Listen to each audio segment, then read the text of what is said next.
Doña María del Mar Peñarrubia Ruiz nos va a hablar sobre la valoración neurológica del bebé. Es diplomada por la Universidad de Málaga, fisioterapeuta, directora del Centro Poquito a Poco, Centro de Neurodesarrollo Pediátrico en Málaga. Tiene diploma de perfeccionamiento en el desarrollo infantil y en el tratamiento de la parálisis cerebral, formada en París, dirigido por M. Le Metayer. Es miembro del grupo de formadores en parálisis cerebral, alumnos de M. Le Metayer, en España desde 2009. Es socia fundadora y secretaria de la SESMO, Sociedad Española en el Estudio y el Abordaje Terapéutico de la Parálisis Cerebral y otros trastornos motores. Es colaboradora honoraria de la Universidad de Málaga. Adelante.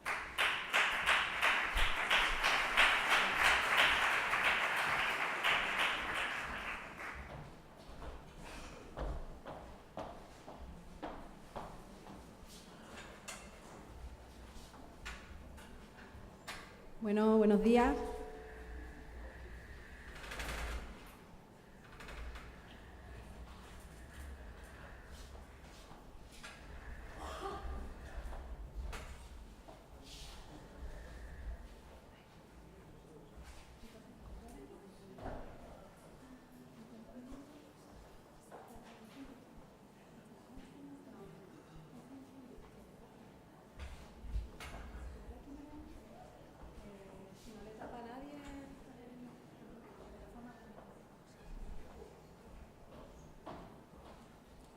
Para un momento, luego lo retiro.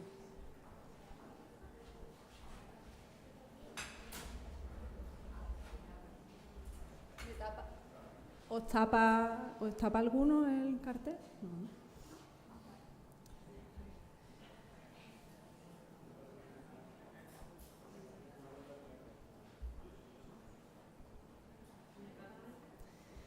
Bueno, buenos días. Muchas gracias por invitarme a esta jornada, que en principio parece que no tiene nada que ver con el tema en el que se trata.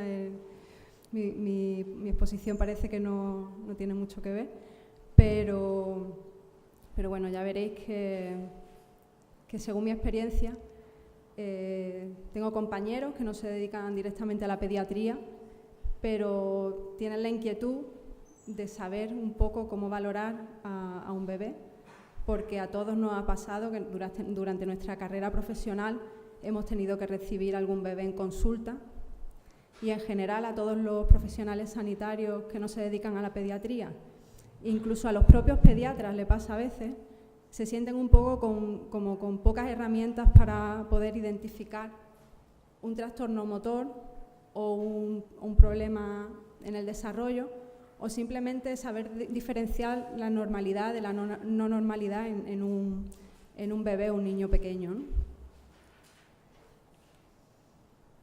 Voy a hablar un poco de los estudios relacionados sobre el neurodesarrollo, muy por encima. Luego también las diferentes escalas y tablas que ha habido a lo largo de la historia del desarrollo normal del niño. Hablaré de los niveles de evolución motriz y de los encadenamientos motrices. Y nos vamos a centrar sobre todo en lo que es la valoración del bebé. Voy a explicar cuáles son los estados fisiológicos según Perch y Beintema, y si hay suerte haremos una demostración con un bebé real. Quiero agradecer a mis compañeros de Amapace, especialmente a Thais, que ha podido conseguir un bebé para esta mañana. Y bueno, porque me siento arropada también por parte de mis compañeros que se dedican a la neuropediatría, ¿no? Es agradable ver caras conocidas. Bueno, los estudios sobre neurodesarrollo son bastante recientes. Hace menos de 100 años que ya se empezaron a observar en poblaciones de bebés sanos que los hitos en el desarrollo de los lactantes normales, como por ejemplo la coordinación ocular manual y el seguimiento visual, ocurren a edades previsibles. Muchos de aquí tendréis hijos y bueno, si tenéis más de uno, pues habréis dado cuenta de que todos a las mismas edades pues empiezan a hacer más o menos las mismas cosas. El primero en estudiar esto fue Hessel, entre los años 20 y 40 del siglo pasado. Gesell fue el primero, era psicólogo y pediatra, y fue el primero en el que empezó a observar a poblaciones de niños muy amplias y ver cuál era la media la media de edad en la que se producían ciertas adquisiciones en el desarrollo. Fue la primera aportación a nivel científico en este área. A él le debemos su concepción de la organización motora según experiencias complejas y según el desarrollo mental. Por ello, acuñó el término desarrollo psicomotor, al que todavía estamos muy habituados, en el que se incluye la motricidad, la adaptación, la socialización y el lenguaje. Él pensaba que la motricidad en el nacimiento, desde el nacimiento, era muy pobre, ¿no? Y que se iba desarrollando poco a poco. Pero hoy en día vemos que esas observaciones son insuficientes. Luego veremos por qué. Sin embargo, la aportación que hizo él fue decisiva, porque gracias a él luego tenemos tablas de desarrollo que aún se utilizan en nuestra vida profesional, ¿no? Los que nos dedicamos a niños, como puede ser la Brunel-Lessing, que es la adaptación francesa de la escala de Gesell, y la escala de Bailey. Más adelante, en los años 50, André Thomas, que era neuropediatra, observó que al nacer, antes de ningún aprendizaje, ya existe una motricidad refleja y automática, a la que llamó la motricidad primaria, y pensaba que ésta desaparecía durante los 3 primeros meses de vida. Estas son los reflejos que les dicen reflejos arcaicos, que hemos estudiado todos en la carrera, los que en la asignatura de pediatría, y se ve que al nacer existen y que van desapareciendo poco a poco. Más adelante se sabe que no es que desaparezcan, sino que se solapan con la motricidad voluntaria, ¿no? Cuando entra en juego la motricidad voluntaria. Entonces tenemos el babking, que es cuando se aprietan las manos del bebé recién nacido, el bebé abre la boca automáticamente. El rooting, que es el de los reflejos de los puntos cardinales, que sirve para buscar el pezón para comer. Cuando se presiona a un lado de la boca, el bebé gira la cabeza automáticamente. Los ojos de muñeca, que es un reflejo vestibular, que es que al mover la cabeza en el espacio se cierran o se abren automáticamente los ojos, sigue la mirada a la horizontal. La marcha automática, que es al poner al niño en vertical sobre un plano, parece que da pasos automáticamente solo. El suprapúbico, que es al presionar encima del pubis, hace una extensión de los miembros inferiores y de los dedos de los pies. Y así, ¿no? Bueno, un poco recordar lo que hemos estudiado. Pero sí quiero señalar el último, ¿no? El último, el de paracaídas. Hemos escuchado muchas veces reflejo de paracaídas. Sin embargo, se observa que aparece en torno al 6º mes y que dura toda la vida.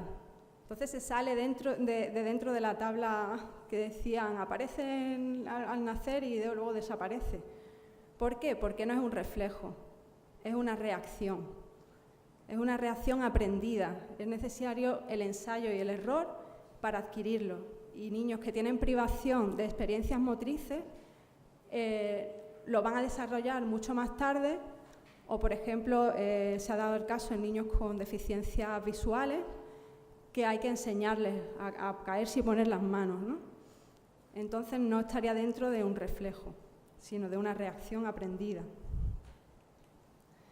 Bueno, más adelante Anne Dargassier, que era alumna de André Thomas, descubrió que ciertos reflejos tienen una duración más prolongada, más de los 7 meses, y suelen estar presentes en lactantes normales. Es decir, nos hemos quedado un poco en André Thomas, en que aparecen los reflejos, que actualmente se les sigue llamando reflejos arcaicos, se observan y si no desaparecen es que hay algo patológico, ¿no? Hay ciertos reflejos, como dice aquí, que es que no desaparezcan, sino que se solapan con la motricidad voluntaria, como he dicho, y que no son reflejos en sí. Luego lo veremos. A partir de estos estudios pues empezaron a surgir concepciones evolucionistas del desarrollo que consideran que la motricidad primaria es arcaica, destinada a desaparecer, para permitir el desarrollo de una motricidad normal. Más adelante, en los años 80, Le Métayer, por influencia de Grenier, de Tardieu, de Peirce, observó que estas actitudes motrices se pueden evidenciar en el niño y que no están destinadas a desaparecer, sino que existen y se desarrollan integrándose en la organización de la motricidad voluntaria.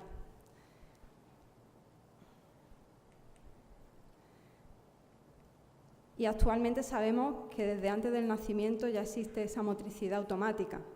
Según los estudios de Peirce, a partir de los años 80, él empezó a obsesionarse un poco por la ecografía y vio que desde antes del nacimiento ya existe una motricidad automática intrauterina. Actualmente, con las resonancias magnéticas seriadas, podemos observar incluso la marcha automática dentro del útero. A partir de las 12 semanas ya se ve perfectamente cómo el bebé hace deglución, cómo se lleva el dedo a la boca. Ya existe una motricidad muy, muy rica. Peirce aportó también los estudios de los niños prematuros, porque observó que esas actitudes motrices intrauterinas en el niño prematuro continuaban y luego había un cambio cuando ya empezaba a incluirse la motricidad voluntaria, en la que había unas adaptaciones neurológicas y por tanto él determinó que la edad del bebé, la edad del estudio del bebé, se debe contar después de la última menstruación, incluso si nace prematuro, es decir, se hablaba de la edad postmenstrual del bebé. Bueno, esto es lo que nos dejó Hessel. Vamos muy bien. Esto es lo que nos dejó Hessel. Me has dicho hasta la I10, ¿no?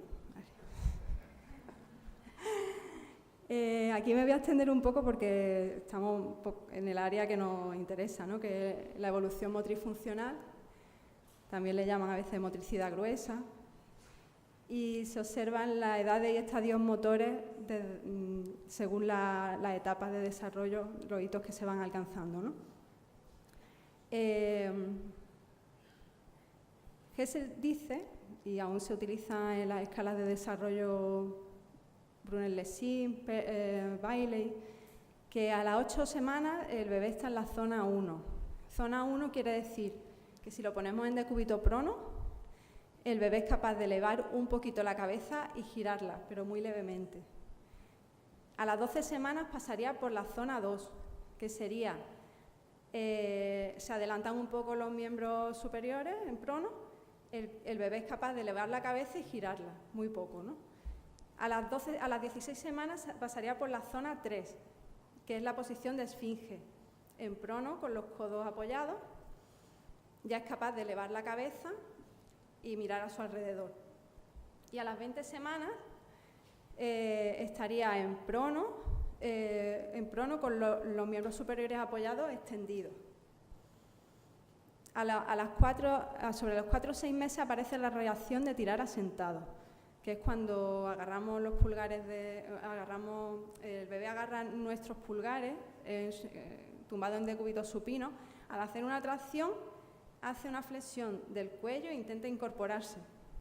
Después lo veremos con el bebé, ¿no? que venga. A los 6 meses se queda sentado con las manos apoyadas hacia adelante.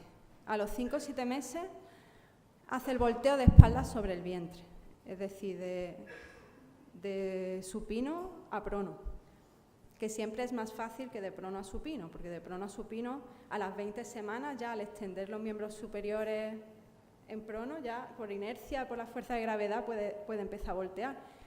Pero de supino a prono necesita una coordinación, necesita hacer un paso de miembro inferior, como veremos después. Entre los 7 y 8 meses se queda sentado sin apoyo. A los 8 o 9 meses se queda sentado en el suelo durante largo tiempo con las rodillas extendidas. A los 7 meses aparecen las reacciones anteriores de paracaídas. Aquí sí están descritas como reacciones anteriores, no como reflejo de paracaídas, ¿no? A los 9-10 meses comienza la restación. A los 9-10 meses las reacciones laterales de paracaídas. A los 11 meses las reacciones posteriores. Entre los 7-8 meses se mantiene de pie cuando se le coloca así, con el tronco inclinado y las manos apoyándose. A los 9 meses se mantiene de pie con el tronco recto. A los 9 meses se coloca en posición de conejito y pasa a la posición de rodilla enderezado tomando apoyo. Entre los 9 y 10 meses se pone de pie agarrándose. A los 10 meses anda empujando una silla. A los 11 meses de pie, desplazamientos laterales con apoyo de las dos manos en la pared. Entre los 9 y 11 meses comienza la cuadrupedia, aunque es inconstante. Cambian de postura constantemente, van gateando, se agarran, se ponen de pie, se vuelven a bajar, se sientan. A los 11 meses camina cogido de las dos manos. A los 12 meses camina cogido de una mano. Entre los 13 y 14 meses ya camina solo. A los 18 meses se cae raramente y da unos pasos hacia atrás. A los 18 meses también se pone de pie sin otro apoyo que el suelo. Corre rígido, sube a la escalera sujeto de una mano, se sube a una cama y se baja. A los 21 meses baja la escalera sujeto de una mano, sube la escalera agarrándose al pasamanos y camina en terreno irregular. Bueno, esto es lo que dicen las tablas de desarrollo que conocemos. Sí es importante tener en cuenta que existen variaciones individuales, ¿vale? Esto lo aportaron estudios posteriores en que se hicieron estudios con 4.000, 5.000 niños sanos, en los que se veía que había, no sé si tenéis niños, conocéis los percentiles, ¿no? Y se hicieron tablas de percentiles, ¿no? en este aspecto, para ver cuál era la desviación típica en el desarrollo y en cada hito de desarrollo. Por tanto, hay unas variaciones individuales, hay niños que caminan a los 9,4 meses, según estos estudios, y otros niños que caminan a los 18,2 o algo así meses. Se supone que el 98% de los niños tienen que caminar a los 18,2, ¿no? Y el 2% de los niños a los 9,4 meses. Esa es la desviación, ¿no? Por tanto, en cada hito hay desviaciones particulares, ¿no? Esto es importante saberlo, sobre todo para que no se agobien las familias, pero sí que hay que tener en cuenta que si un niño a los 20 meses no camina, ya puede ser significativo de un retraso motor por alguna causa. Si un niño a los 10 meses no se queda sentado solo, también significativo. Si un niño a los 2 años no es capaz de quedarse sentado solo, no va a poder caminar solo. Eso también lo dicen los estudios, ¿vale? Y si un niño a los 6 años no es capaz de caminar sin ayudas técnicas, tampoco va a poder caminar solo. Entonces, esto es importante también saberlo.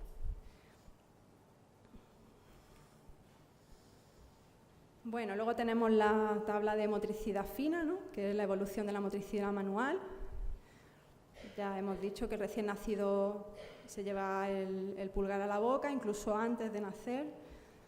A los 3 meses coge al contacto sobre la cara dorsal de los dedos. A los 4 meses juega con sus manos. A los 5 meses coge un objeto. A los 7 meses comienza el inicio de la prensión radiopalmar, es decir, de la oposición del pulgar. A los 7 meses se lleva el objeto a la boca. Entre los 7 y 8 meses se pasa un objeto de una mano a otra. A los 8 o 9 meses coge un cubo y luego lo suelta. A los 10 o 11 meses coge un objeto pequeño entre el pulgar y el índice. A los 12 meses coge un objeto en un recipiente, mete un objeto en un recipiente. A los 15 meses realiza una torre de 2 cubos. Estas son pruebas como estandarizadas, ¿no? Mete una pastilla en una botella. A los 18 meses comienza a comer con cuchara. Realiza una torre de 3-4 cubos. Vuelve de 2 a 3 páginas a la vez. A los 21 meses efectúa una torre de 5 o 6 cubos. A los 24 meses efectúa una torre de 6-7 cubos. En sartabolas vuelve las páginas de una en una. A los 30 meses realiza una torre de 8 cubos. Y a los 3 años efectúa torres de 9 cubos, comienza a utilizar las tijeras, utiliza la plastilina, utiliza la cuchara y el tenedor y es capaz de hacer una torre de 10 cubos a los 3 años y medio. ¿Vale? Esto es lo que dice la tabla de desarrollo.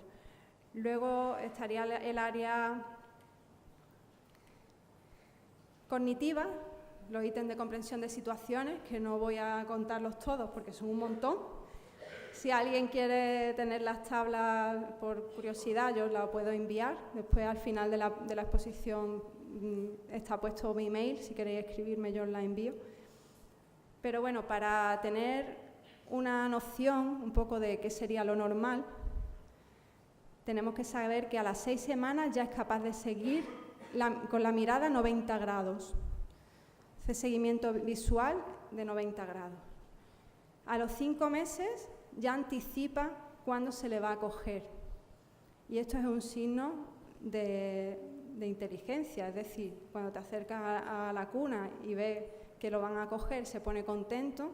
Esa anticipación a lo que va a ocurrir después es muy importante, ¿no?, a nivel cognitivo.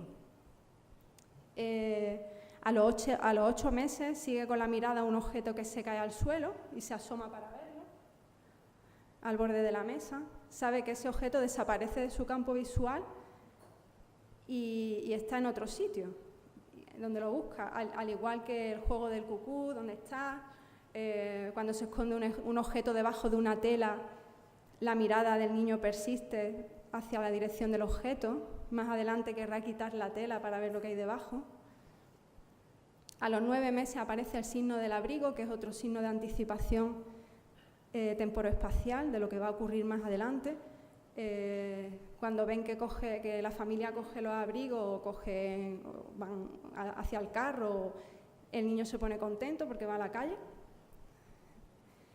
Y al año empiezan los juegos de toma y dame, ¿no?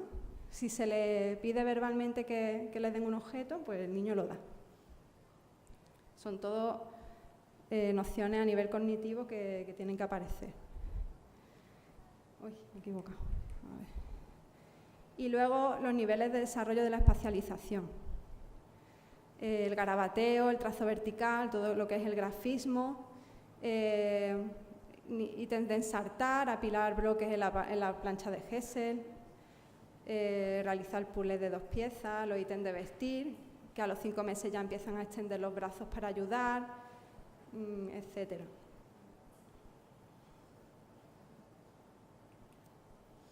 ¿Qué pasa cuando un bebé es prematuro? Pues que estas tablas de desarrollo hay que adaptarlas a su edad corregida, según la edad de parto, ¿no?, según la edad que tiene a la hora de nacer.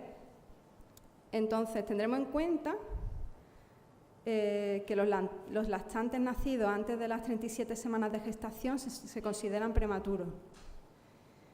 Esta edad corregida se calcula restando el número de semanas de gestación de 40, que sería el parto a término, y ahí nos daría la edad sustrayendo esa cifra de la edad cronológica, es decir, de la edad que tiene. No sé si os habéis enterado, pero bueno, ahora vamos a hacer algo práctico para que os enteréis. Hoy he venido a hablar de la normalidad, pero sí que quiero señalar que la gran prematuridad actualmente se ha convertido en la primera causa de los trastornos cerebromotores, en especial de la parálisis cerebral. Antiguamente, cuando no existían tantos medios a nivel médico para llevar a término un parto prematuro o para salvar esos niños muy, muy prematuros, pues muchos morían, ¿no? Actualmente se salvan niños cada vez con menos edad gestacional, con mucha inmadurez, sobre todo a nivel de sistema nervioso, respiratorio, etcétera, que da ciertas secuelas, ¿no?, en ocasiones. y la secuela principal es la parálisis cerebral. Sin embargo, los partos están cada vez más controlados, por tanto, la tasa de lesiones a nivel perinatal en partos a término ha disminuido, ¿no? Entonces, por eso la prematuridad ahora mismo es el peligro, ¿no?, en la parálisis cerebral.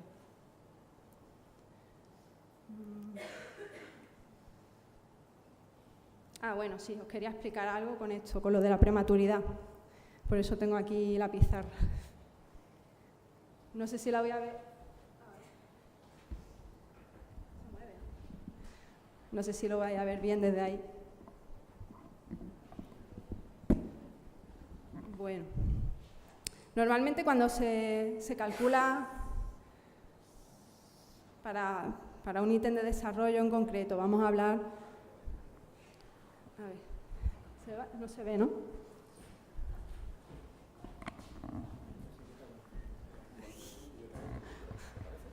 Qué bien, tengo 2 azafatos. A ver, espérate, no sé si desde ahí se me ve. Bueno, a la hora de evaluar a cualquier niño tenemos en cuenta una edad cronológica y una edad funcional, ¿vale? Entonces, vamos a poner aquí edad cronológica. Y vamos a poner aquí edad funcional. Casi mejor. Se va a entender mejor al revés, yo creo. Se va a entender mejor al revés. Aquí funciona. Y aquí cronológico. Entonces aquí tenemos 1 mes, 2 meses, 3 meses, 4 meses, 5 meses, etcétera, ¿no? Y aquí igual. 1 mes, 2 meses, 3 meses, 4 meses, 5 meses. Entonces vamos a imaginar a un niño sano, pues que empieza a tener los hitos del desarrollo a 1 mes que le corresponden según su edad funcional, su edad cronológica. A los 2 meses de edad cronológica adquiere los hitos de desarrollo de los 2 meses, o sea que está con su edad funcional. A los 3 meses y así, ¿no? ¿Sí? Vale. Gracias. Entonces tendríamos lo que decíamos antes como de los percentiles, ¿no? Dentro de esta línea sabemos que hay variaciones individuales, que es como una nebulosa ahí de puntitos alrededor, que nos va a dar lo que sería el desarrollo normal. ¿Qué pasa cuando un niño es prematuro? Pues que a lo mejor cuando tiene 1 mes todavía no ha alcanzado la edad funcional de 1 mes, a los 2 meses casi está en 1 mes, a los 3 meses esta línea aparece como por debajo, ¿no? No es real, tenemos que hacer una edad corregida. Entonces, por ejemplo, vamos a imaginar un niño que ha nacido a las 36 semanas de gestación. ¿Cuánto habría que restarle de su edad cronológica para tener en cuenta la edad funcional? A ver, aquí los compañeros. 4 semanas, efectivamente, es decir, lo vamos a comparar con un niño que tiene 1 mes menos, no con un niño de su misma edad, sino que si ahora mismo tiene 3 meses, lo vamos a comparar con un niño de 2 meses, ¿vale? Un niño normal de 2 meses. Entonces estaría a lo mejor aquí dentro ya, ¿no? Ya estaría entrando en la normalidad. Quiero decir que es muy importante hacer la edad corregida. ¿Qué pasa cuando tenemos un niño que no es prematuro y que le ocurre esto, que no adquiere los hitos de desarrollo según su edad? Pues que ocurre algo, ¿no? Y cuanto más nos separemos de la edad temprana, más diferencia va a haber con la normalidad. Por eso es tan importante la intervención temprana, porque vamos a empezar a conseguir objetivos desde muy, muy pequeños para acercarnos a la curva de la normalidad. ¿De acuerdo? Sí, ha quedado claro, ¿no?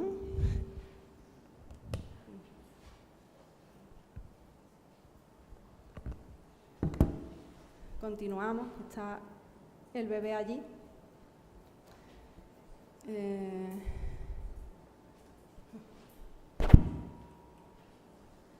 Bueno, voy a explicar brevemente lo que sería el esquema de los niveles de evolución motriz y los encadenamientos motrices de forma muy práctica. Vamos a imaginar ahora mismo un niño que actualmente ya tiene 1 año y medio.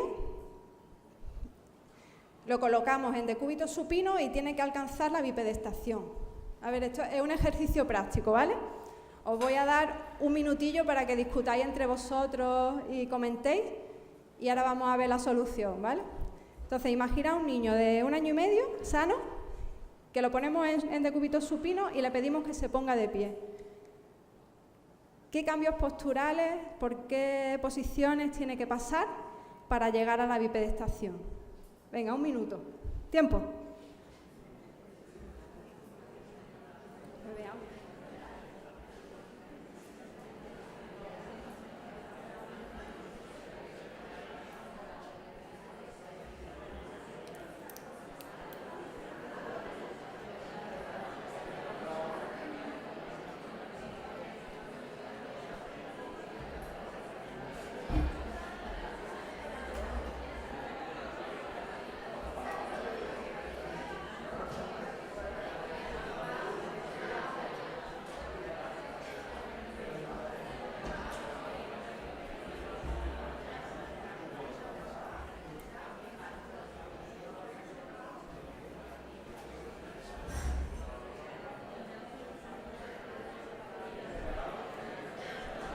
Vale, venga, vamos allá.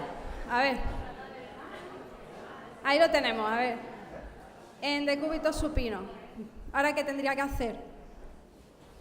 ¿Qué tendría que hacer ahora? ¿Lateral? Vale, hacia prono, ¿no? Y después...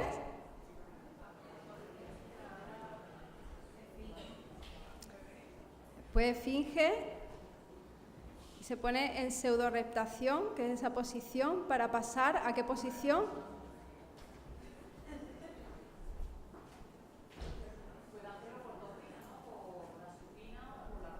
Efectivamente, se puede hacer a través de la supina o la prona. Normalmente todo el mundo empieza por la prona, por eso el PowerPoint está diseñado así, pero luego vamos a ver la vía supina, la vía prona, que diga.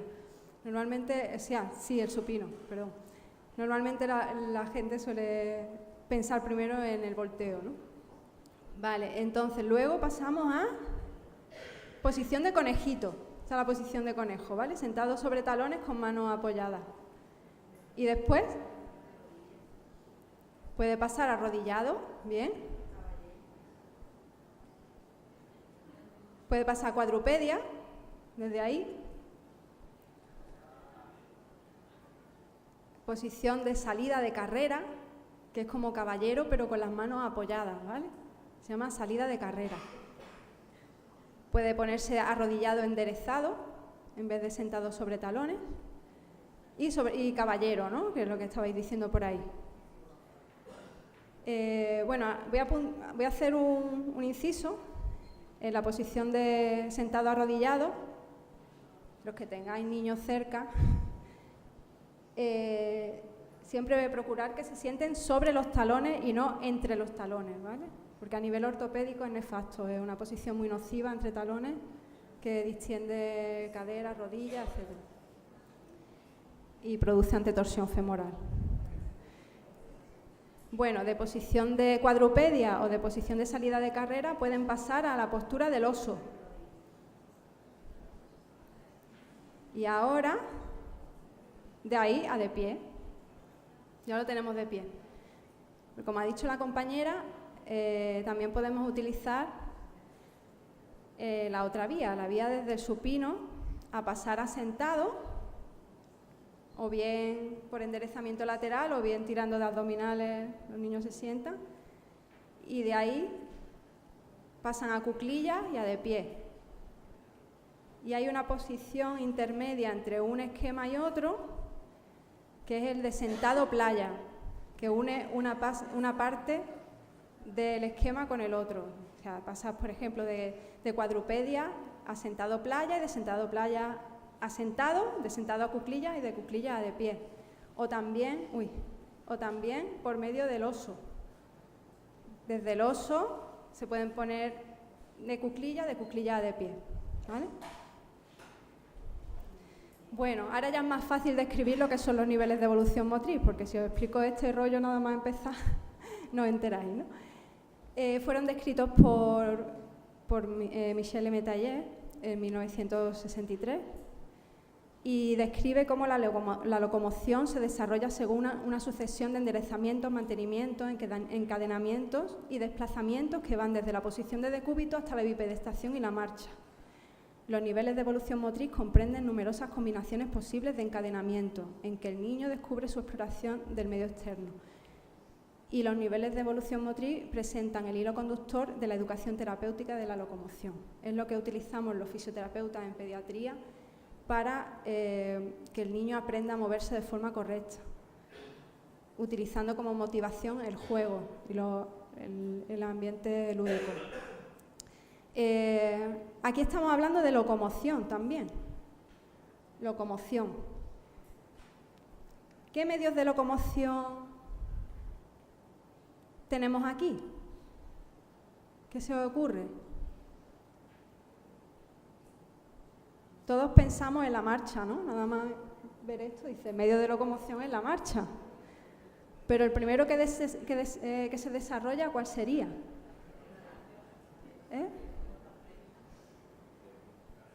El volteo, ¿vale? El primer medio de locomoción que tenemos es el volteo. Nos permite llegar de un lugar a otro para alcanzar un objeto que nos interesa. Después hay muchos más. Está la restación, está el gateo, está el culeo. Hay niños que no gatean, que arrastran el culo. Está la marcha del oso.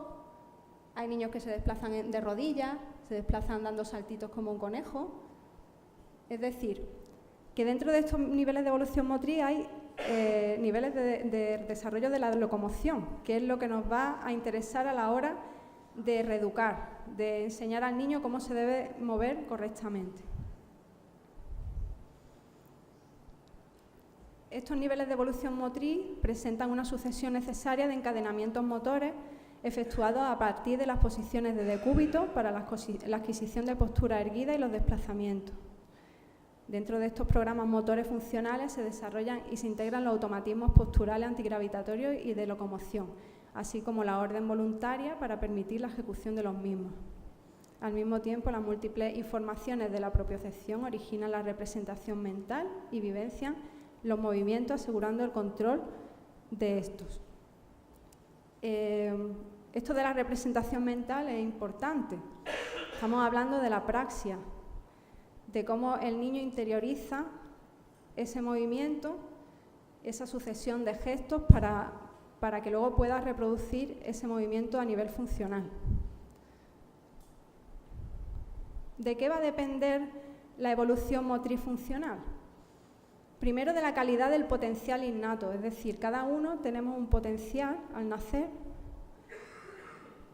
También va a depender de la maduración del sistema nervioso, de la calidad de las informaciones internas y externas, de los estímulos que demos a ese niño. Si está privado de estímulos, tendrá un desarrollo más lento. De la riqueza de las experiencias motrices, es decir, de lo que se le deje al niño moverse. Si lo tenemos sentado en una maquita hasta los 8 meses, difícilmente va a aprender a gatear pronto. Y después también influye la calidad del desarrollo cognitivo y afectivo. Es decir, hay niños que tienen todas las herramientas para tener un desarrollo motor normal, pero si tienen una afectación a nivel cognitiva grave, pues no es capaz de desarrollar la motricidad de forma correcta. Bueno, esto lo voy a pasar un poco por encima Como he dicho, todos los niños nacen con un potencial cerebromotriz innato. Todos tenemos desde el nacimiento unos automatismos innatos que nos permiten defendernos contra las fuerzas de la gravedad y movernos en el entorno. Y bueno, esto se compone de varias funciones. Una función postural, que rige la regulación del conjunto de contracciones de agonista-antagonista, con un esquema de flexión, extensión, lateral, cruzado, de rotación, simétrico. ¿Y por qué es tan importante la postura? Porque nos va a determinar luego la calidad del movimiento. Como dice Sherrington, la postura sigue al movimiento como a su sombra. La función antigravitatoria, que rige el funcionamiento de los mecanismos que permiten reaccionar de diferentes maneras al efecto de la gravedad. Todos estamos aquí aplastados entre la atmósfera y el suelo. Tenemos la fuerza de gravedad que tira de nosotros y la atmósfera que nos está aplastando constantemente, y desde el nacimiento tenemos que luchar contra eso. Nuestro sistema nervioso está preparado de forma innata para poder luchar contra esta fuerza de gravedad. Luego tenemos la función de la locomoción, que ya hemos visto, y la selectividad y el control voluntario. Vamos a ver en qué condiciones. Vamos a pasar ya directamente a lo que sería el examen del bebé. Va a estar determinado de unas condiciones externas e internas. Va a depender mucho la temperatura ambiente, la buena ventilación del entorno, ambiente relajado, la luz no directa a los ojos, manos de reeducador suave y cálida. Ahora vamos a hacer una demostración con el bebé y, bueno, no son las mejores condiciones, como veis, pero bueno, a ver si se puede ver algo interesante, ¿no? Luego las condiciones internas también van a influir. Si el niño pues tiene fiebre o tiene dolor o está bajo el efecto de medicamentos que puedan deprimir el sistema nervioso.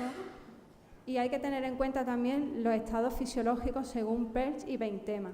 Es decir, en el momento del examen el niño puede estar en estado 1, es decir, con los ojos cerrados, una respiración regular y ningún movimiento, profundamente dormido.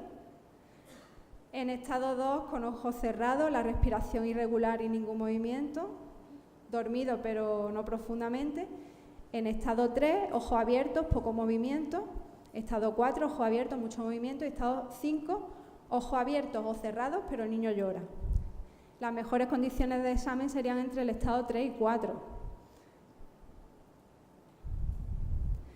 Vamos a tener en cuenta 3 tiempos de examen, según describió Tardieu: en reposo, en el que vamos a ver la alineación corporal, la actitud postural, etc. Unas pruebas activas, según la motricidad espontánea y la motricidad dirigida y provocada, y una movilización pasiva, que vamos a ver esta tarde en más profundidad, con la medición egoniométrica de las longitudes musculares. Las pruebas activas pues van a comenzar con el estudio de la motricidad espontánea. Vamos a ver cómo el niño, vamos a ver la actitud de esos miembros superiores e inferiores durante las maniobras activas que vamos a hacer después, pero también vamos a ver cómo hace movimiento individualizado de los segmentos del cuerpo con respecto al otro y al tronco, es decir, cómo es la selectividad del movimiento. Vamos a ver si tiene trayectoria de movimientos globales en los miembros y la calidad del mantenimiento en duración, del mantenimiento contra la gravedad, como vemos aquí, de los miembros inferiores con respecto al plano. En prono vamos a ver también cómo es capaz de elevar la cabeza, de liberar miembros superiores. Y estas serían las 15 pruebas de la motricidad dirigida provocada, que las vamos a ver. Tenemos 10 minutos, me han dicho por ahí, menos, ¿no? Si me cuelo un poco con los niños, con el bebé, bien, ¿no?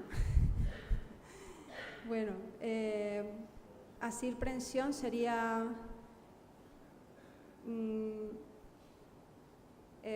yo creo que es casi mejor que lo veamos con el bebé. Dejo las diapositivas detrás. Lo que sí es que no se va a poder grabar, ¿vale? Os pediría también que no hagáis fotos ni grabéis al bebé. Y bueno, y esto lo tenéis, el PowerPoint os lo puedo, lo que es las pruebas la puedo enviar si queréis, vaya, que entonces va a pasar el bebé, porque si no, no nos va a dar tiempo.